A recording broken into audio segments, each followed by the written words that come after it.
CBS 8.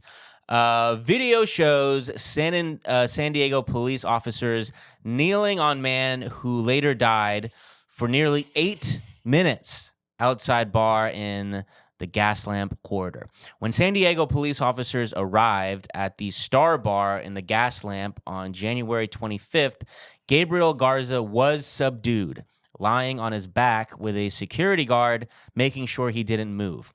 The responding officer then flipped Garza over onto his stomach, handcuffed him, and placed his knee on his upper back for nearly 8 minutes. By the time firefighters arrived, Garza had no pulse. The San Diego Medical Examiner's Office classified Garza's death as a homicide.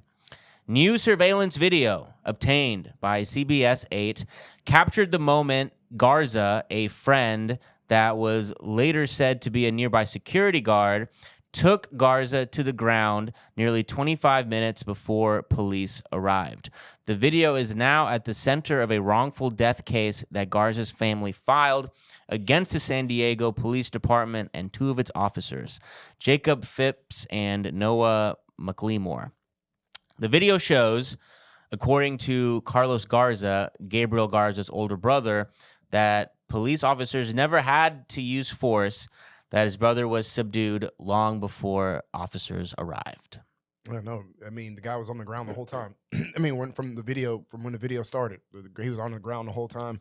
I just don't understand, like, when their tactics don't, like, their violent tactics never account for people's health conditions, or they, like, I don't know what this guy was just a normal dude. From what I saw, they had his kneecap on his back, and they were like very casual. They're like, "Okay, hey buddy," like, because he just died right there. He was alive, and then he just stopped moving and he died. And he was like, "Hey man, you're not moving. What's up?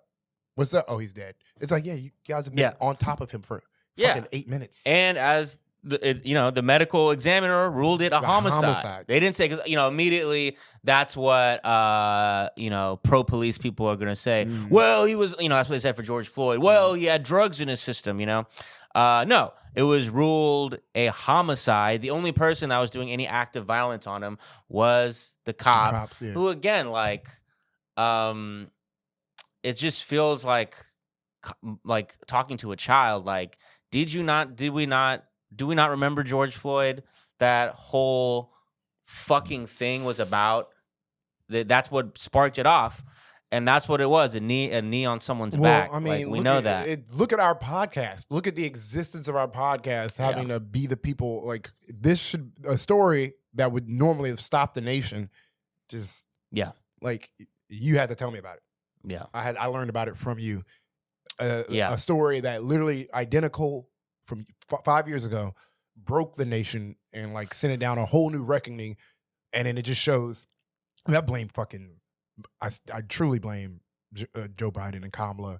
I blame all our politicians, but, like, they usurped that energy, that police reform energy, and just stomped it out with their, like, nothing ass politician, nothing ass politics. Like, back to work. Like, we elected Joe Biden, author of the crime bill, and fucking Kamala Harris, a literal cop.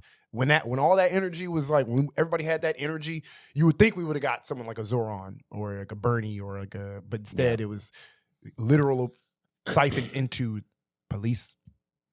Yeah. Well, people, unfortunately, we're in the minority when it comes to the police. Like, there's probably like a majority. Now I'm just guessing. I'm guessing a majority of Democrats support police reform, but the BLM demands of, like, defunding the police were we were in a minority. I mean, look, who was our next mayor of New York City after all that was fucking Eric Adams. But you bring up a really good question. I think about this question a lot. Why did George Floyd spark all this anger? When we on this podcast, like you said, we talk about a George Floyd every damn week with not similar reactions. And I don't know the answer, but I would guess that it was just at what happened with George Floyd, the reaction to George Floyd was the anomaly. It was not normal because of like very specific factors that had to do with what Minneapolis was going through at the time, had to do with the whole cell phone footage we saw at the time, and had to do also with the fact that we were in lockdown at the time. I mean, the same business as usual attitude Derek Chauvin had on when he had his knee on George Chauvin's neck was the same business. George Floyd's neck. I'm sorry, George Floyd's neck was the same like business as usual attitude that this officer had on this dude's neck, like, or on this dude's back. It was literally like if you would have. That guy just thought he was doing normal procedure. It wasn't like he was like he just was like, all right, and he just had it. He was just on top of him the whole time. No concern about his. He was talking him through. He was like, all right, I'm gonna flip you over now. I'm gonna do this. Like the guy's consenting. He doesn't have no fucking consent. 8 cops on him. But yeah, it. I thought like the grossest part of the video is like how casual and how like. This guy, the cop thought he was doing something. He was just following the rules. And in a way, he was, because knowing there's no consequences to you. We saw one guy get in trouble. Yeah. And then after that, we saw that one guy get in trouble. And then we saw a concerted effort to make sure police aren't put in a negative light like that anymore. We didn't see police reform. The police reform we got was imagery. Like, okay, we're just going to. So I've seen stories just feel like they get suppressed. Yeah, I think there was some mild reform, George Floyd Act, which I think was then like overturned. Parts were overturned by Trump. Don't quote me on that. I don't quite remember, and I don't quite remember probably because there was nothing like meaningful that was actually being done when it comes to the San Diego police. That's the issue. One of the issues, in my opinion, when it comes to policing in America, is because we have like this federal system where all these police departments have all this independence. And so it's rare to have an across-the-board reform. It's very rare. What will happen is that the DOJ will come to one individual police department and be like, all right, here are some rules for y'all 2 years after the fact that this person died. So there is no national police. There's going to be standards and stuff, but these police departments have a lot of leeway. Is my greater point here. So it's just this is not the way we seem to want to pretend to fix police in the U.S. is like department by department, like horrific scandal by horrific scandal. And it's just fantasy. Yeah, instead of across. You're saying there's no mechanism for across the board reform. There's no. Yeah, I mean, we could find a way. I'm sure of it. Yeah, we just don't. But yeah, the will is not there. And the last thing I want to say about watching this video is like we see time and time again, things were fine until the cops showed up. Like, obviously, it wasn't ideal. Yeah. We don't know what was being said, but the guy was subdued. He was lying there. He had his buddy and the security guard over him. And he was alive. Yeah. Cop shows up. He's dead in 10 minutes. So, R.I.P. to Gabriel Garza.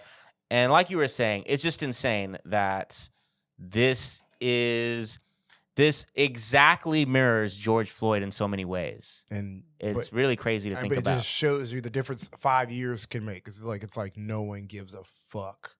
Yeah, no, unfortunately, like I don't mean. I think this is the norm. I think the George Floyd. I think that was the anomaly. Like again, like there were things happening in Minneapolis specifically where Kelly actually was working on a documentary about the Minneapolis Police Department. Before this happened, that's how I know about this. And she was telling me about like Minneapolis had recently had a white woman was killed by the police, and the city of Minneapolis was very, very, very angry about their police. They had just had mass protests, maybe not mass protests, but they were angry at their police. Then this happened. The video was absolutely horrific. We got a personal video, 9 minutes of people right there. Not what we just saw, surveillance footage with no audio. We saw the full humanity of it. Of 9 minutes, completely beyond jarring, right? Beyond jarring, disturbing to see.